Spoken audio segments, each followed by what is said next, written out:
how to open Santander Bank account online. Starting off, you need to launch a preferred browser and in the search bar, search for Santander Bank. Tap on the first suggestion given to you. Now it will redirect you to the login portal of Santander Bank. Once you are in here, tap on the option of login at the top.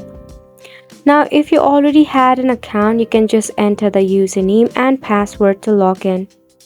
However, you need to select on first time user enroll now to open up an account.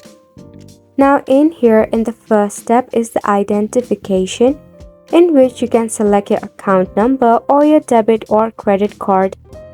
If you select account number, enter your account number and the last 4 digits of your SSN.